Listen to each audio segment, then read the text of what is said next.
Now look, y'all, I done had to record this episode twice because my 7-year-old Scorpio is Scorpioing. I don't know if it's a moon phase or what's going on. I know we just passed up on a new moon, but sister girl is tripping tonight. Oh Lord, she done crashed this podcast twice already. Anyhow, today is July 26, 2023. My name is Jasmine, and this is my journal entry. I hope all is well. Everything is well for me. Buckle y'all seatbelts because it's story time tonight. I got some stories, and then I got some stuff that's going on, but I got some stories. So let me get into this quick. Last time I left off, we talked about a date that I was planning to go on, and I told this guy, don't be arguing with me now.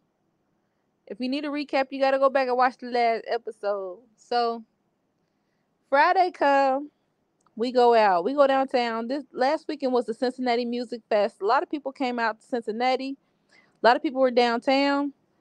I didn't have tickets. But the funny thing is, I put money aside to buy tickets. And then I got into this funk and I was like, yeah, fuck those tickets. And then after I said, fuck those tickets, they sold out. Well, I don't know if they sold out or not. But then I was like, well, fuck it. It's too late. Because then if I got the tickets and I had to get the hair, nails, and clothes. And I didn't do none of that because I was in this funk. I get in these funks where I go into solitude. I don't want to do nothing. And then I be missing out on stuff. And then I get mad when I miss out on it. I'm like the biggest extroverted introvert. I prefer to be by myself, but then I be salty because I like to be at stuff too. So even though I would have paid to get in that concert, I probably would have been in my own little world. I probably wouldn't have been at the concert until Jodeci hit the stage because forever my lady. Anyhow, so we go down there. We get some food. It's nice. I had on a cute dress. Yes, I was cute. I was cute. I was cute. We sit down outside the stadium and we listen to Jodeci sing and we eat her food and we serenade and singing their songs and I'm like, ooh, Jodeci. So after that, we just walked around and then we had some drinks and we had a great night. We hit up some bars downtown and we had some drinks and we sat down and talked to different people and talked to each other. Great night. Went to the casino. It was just like good night. No arguments, nothing. It was perfect. So next day, Saturday, I went to baby shower, had a great day, kicked it with some friends. People came in from out of town. I ain't gonna get into that yet. That's a story for another day. But just put it this way, yeah, I had fun. I had fun. So Sunday comes, I'm supposed to hang with my guy from Friday. I had some business to take care of during the day. Got some bad news, which I'm gonna talk about next. And well, I ain't gonna say bad news. I hate that word. I got news because it might be good. I don't know how to. I don't know. But anyhow, my phone stopped working for hours, and my phone wasn't the only phone. My daughter's phone didn't work. Nobody's phone in my house worked. Even my kid's dad, who does not live with me, I had to inbox him off of Wi-Fi on Facebook and said, "Is something wrong with your phone?" He was like, "Yeah, my phone ain't working." This is nobody's phone was working in my little area. So of course, during this time, I couldn't get in contact with my friend. So finally, when my phone started working, I called him. When I do talk to him, he sounds pretty calm. And he's like, hey, come downtown. So stuff was still going on downtown on Sunday. I decided to skip Saturday and Sunday because I knew it was going to be jam packed and busy. And I just wasn't doing that. I felt introverted. So my intuition was like, he going to cuss your ass out. My gut was like, girl, don't go down there. But my ego was like, man, fuck him. Let's just get this over with. Let's just go. So now that though he drives, he has a bike too, and he prefers to drive his bike short distances. And he lives very close he lives in a community that's very close to downtown Cincinnati, so he'll ride his bike down. So I went ahead and met him down there. He hopped in, put his bike in the car, and he was fine. So I was like, okay, maybe my gut was wrong. So we get about halfway to his house, and next thing you know, he was like, so what's up? I said, oh, nothing much. I said, my dad and everything that was going on today. He said, no, what's up? So he basically starts going the fuck off. Basically, apparently he's called me several times and I didn't answer. And mind you, I'm headed to my house because I was going to cook dinner for him.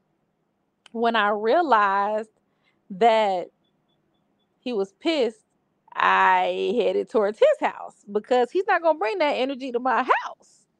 So he's yelling and screaming. Look, y'all, I don't show people my phone. I don't believe in that. Like, I'm not gonna touch your shit. Don't touch my stuff. I'm not gonna touch your stuff. Don't touch my stuff. I believe people should have their own little private stuff. I don't go through men's stuff.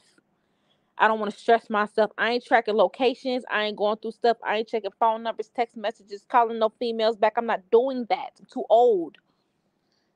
Do you, boo boo? But anyhow, I showed this man my phone. Like, look, my phone wasn't working. I had proof that my phone wasn't working. He wasn't trying to hear it. So he yells all the way down to his house. Finally, he hops out the car and he slams my door. And I drive off and I go home. When I pull off from him, I'm fine. I'm like, you know what? I'm okay. I go home. I get my movie ready, get my stuff snuggled up in the bed, and he gets the call in my phone.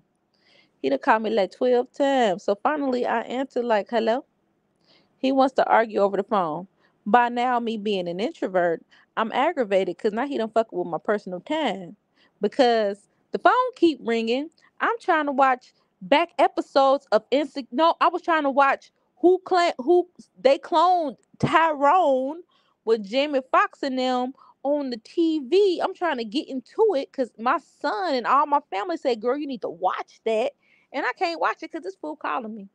So by the time he called me being the calm person that I am, for the first time ever since I've been talking to him, I lost my temper.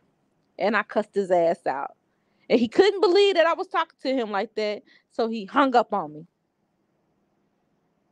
And I didn't hear back from him the rest of that night. So Monday, I get up and go to work. He blows my phone up and I don't answer. So I text him. I said, I don't want to talk to you today. I just feel like he keep on crossing my boundaries. So whenever he act like that, I don't want to talk. So that was that. I feel like I got probably about one more good argument left in me. And he lucky he getting that because most people don't even get that.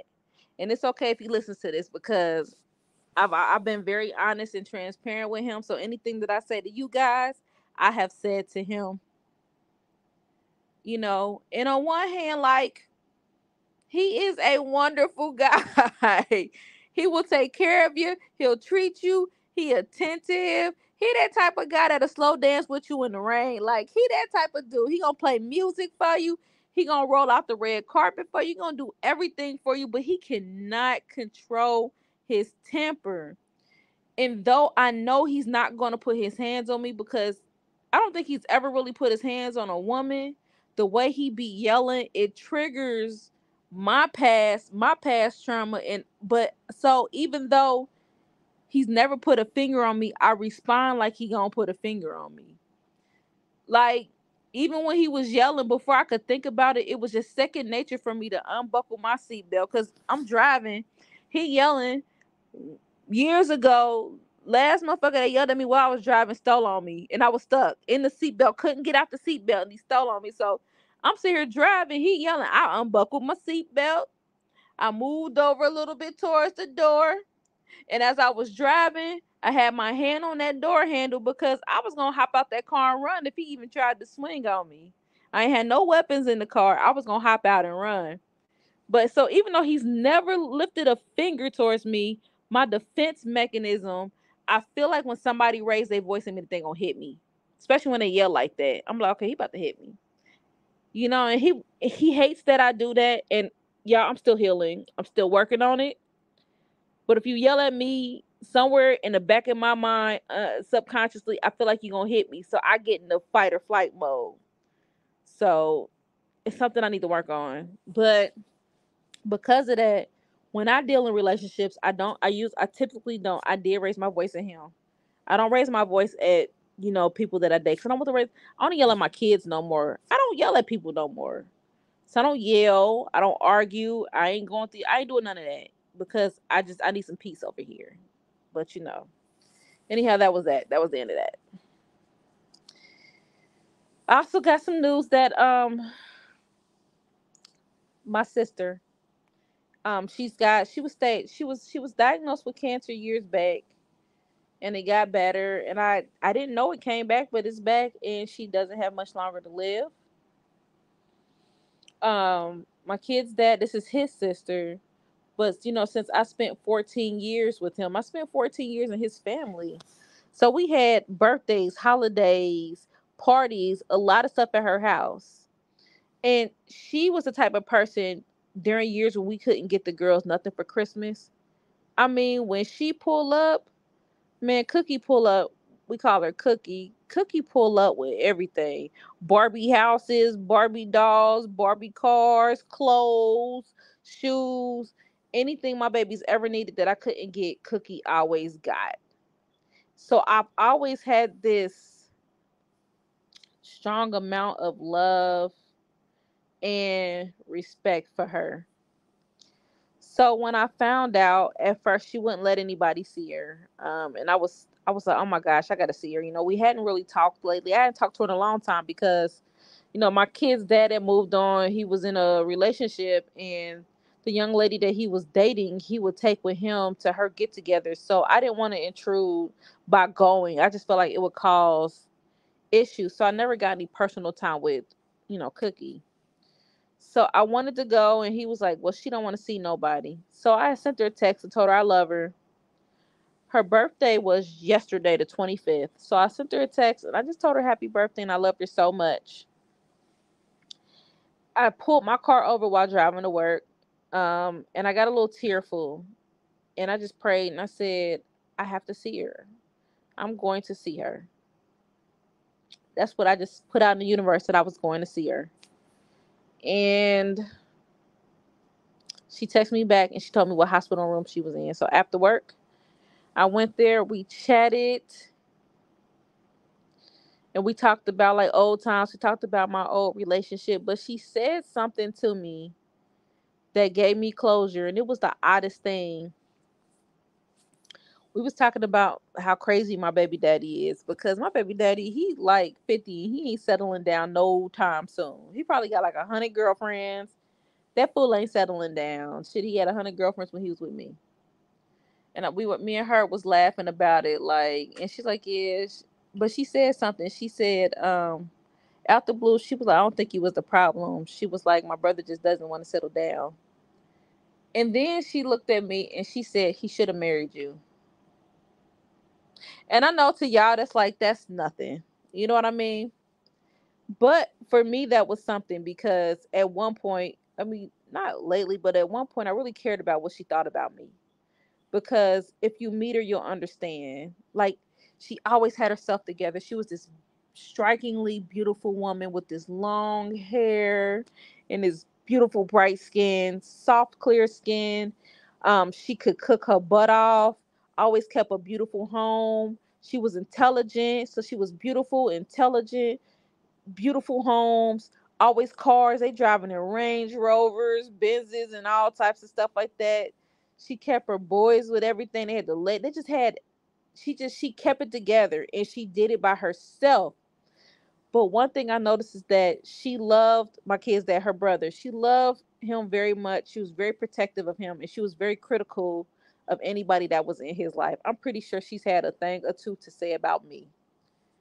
I am not in any doubt that she did. But I always cared about what she thought, because I know he cared about what she thought. And I know that sounds weird and this sounds odd, but that's how I felt at that time. I just never thought that she really approved of me being with him. But when she said that to me, when she looked at me and said he should have married you, and basically, that gave me a lot of closure. And I think it gave me closure because during the relationship, I was often made to feel like I was never good enough. No matter how much I did for this man, I wasn't good enough. And I'm telling you, like, when he lost his mother, this man went through a deep depression that lasted years. I held us down. When he went to jail, I held us down. When money was low, I held us down. When we were struggling, I held us down. When he was sick, I held us down. I helped through. It's just like, it's like, and don't get me wrong, he did a lot too, but I did so much, and it was always it was never good enough. It was like almost always a smack in the hand. He gives me my flowers now that we've been broken up for years. But before that, he never gave me credit for anything. It wasn't enough. And then, when you're with somebody and your partner is cheating on you all the time and seeing other women, and all these women are all thin and they red bones and they got long hair, and here go your chocolate chunky ass sitting there, and he telling you ain't good enough. After a while, if your mind or your self-esteem is not in the right place, you start to question yourself. And I wasn't in the right place, so I questioned my own self a lot. I questioned my beauty a lot. I questioned everything a lot. The weird thing is, I get more compliments from him now that we're not together than I did when we were together. Guys, compliment your woman. Do that. Like,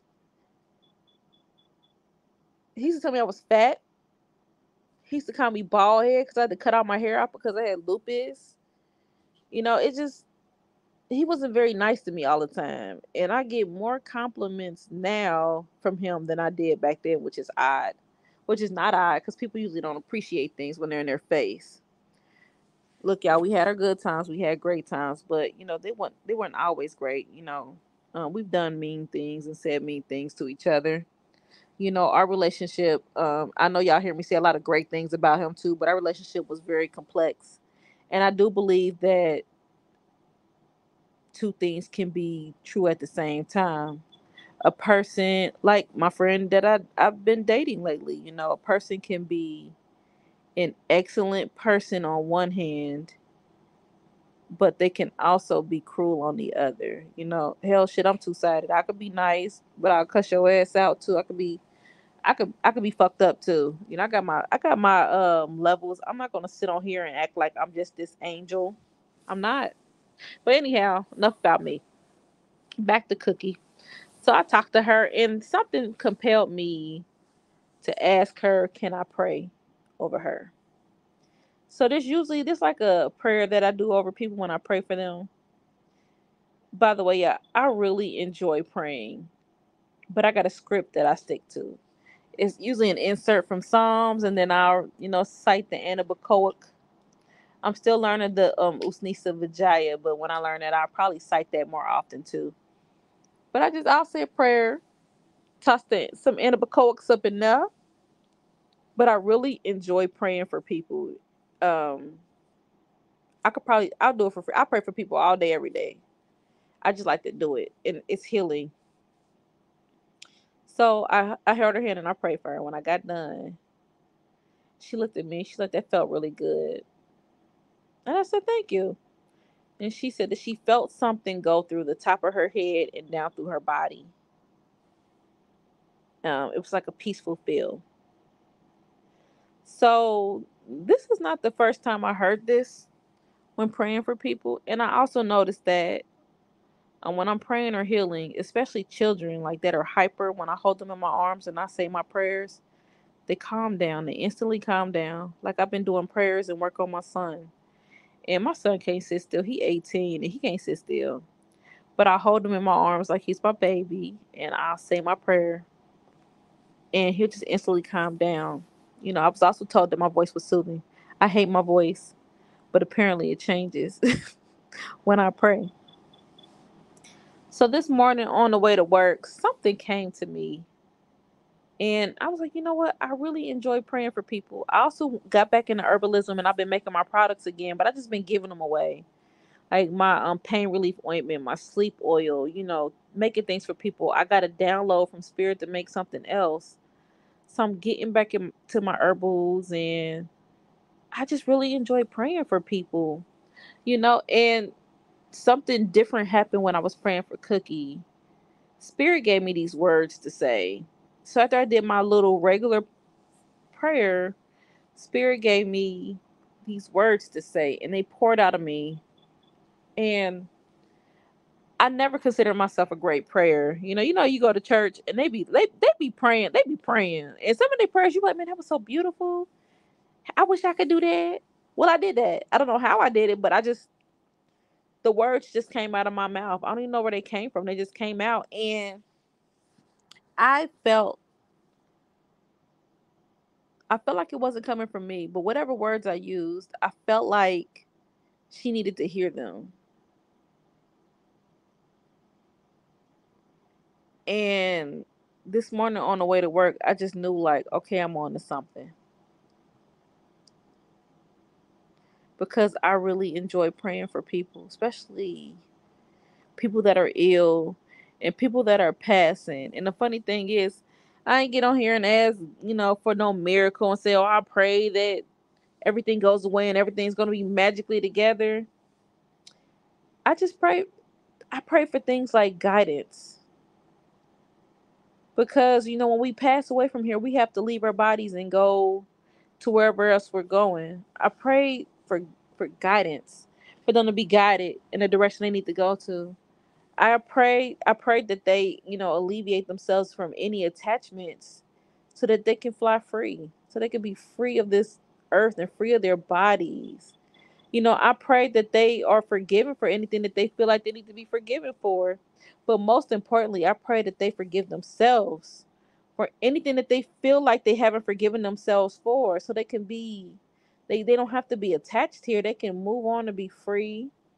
And I remember after praying for her, she looked at me and she was like, I'm going to see my brother and my dad and my grandmother. I'm going to see my dad and my grandmother. She just felt ready. So I've been thinking about researching volunteer work, because I'm pretty sure there's hospice companies that'll let you come in and sit with some of the patients and just, hold their hands and speak to them. One thing I'm learning, as I evolve, is sometimes you don't have to do anything grandeur to make a difference. Sometimes it's the little things. So I don't have to be this big old medium on the stage talking to all these people. I could just sit in a room quietly with one person so that they don't have to be alone. I can hold somebody's hand. I can pray for them. I can talk to them. And I find so much peace in that. It just feels like it's what I'm supposed to do. Or when I go into people's homes because they can't get rest at home. Just being able to pray and cleanse their homes. I had one lady, shout out to Wiz, he referred me. She hadn't slept in her bedroom in years. She just couldn't sleep in there. She felt like there was something in her house. And I went over there, took my stuff over there, and I realized that her house was fine when I walked in the front door. But as soon as I walked halfway up her stairs, the energy was so thick, you can slice it. It was just that thick. So I just started my work. And this has been 2 years ago. And this lady has been able to sleep in her bed since I left. She found peace. This is an older woman, too. She found peace in finally being able to go to her bed.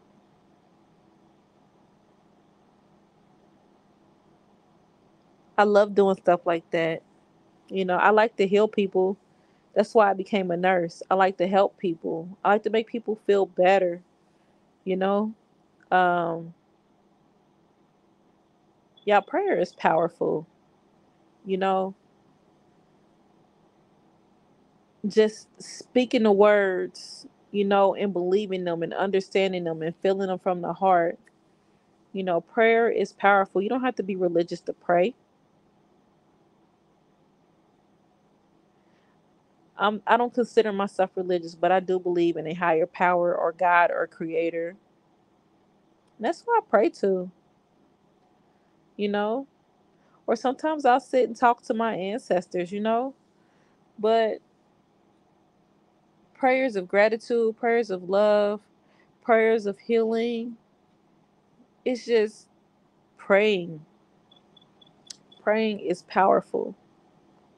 There's power in speaking those words, speaking those spells, and manifesting things. It's powerful to be able to sit next to somebody and hold their hand and speak their pain away and watch them, watch relief, watch over their bodies. It's just so much power in that.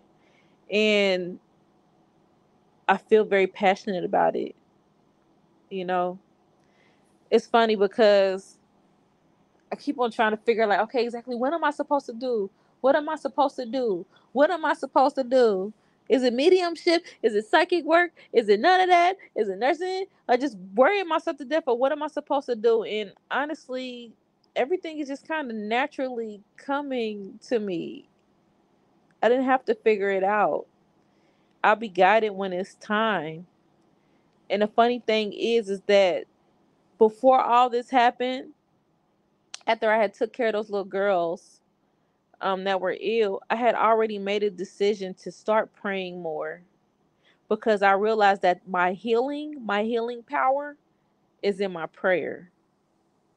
So what I wanted to do was pray more. So I had already started more spiritual work, more altar work, praying more, speaking confidently, speaking precisely, speaking correctly, being careful about the words I use when praying for people. It's been a whole change for me. So I'm happy to see where this goes. So we're almost at our 30-minute mark. I told y'all had to buckle up for this one. It was a wild weekend. Hope to see you all soon. Again, love on yourselves. I don't have to tell y'all how many times. 11 times in the morning, 11 times at night for those newbies. Just make sure you're doing things that you love for you. Peace.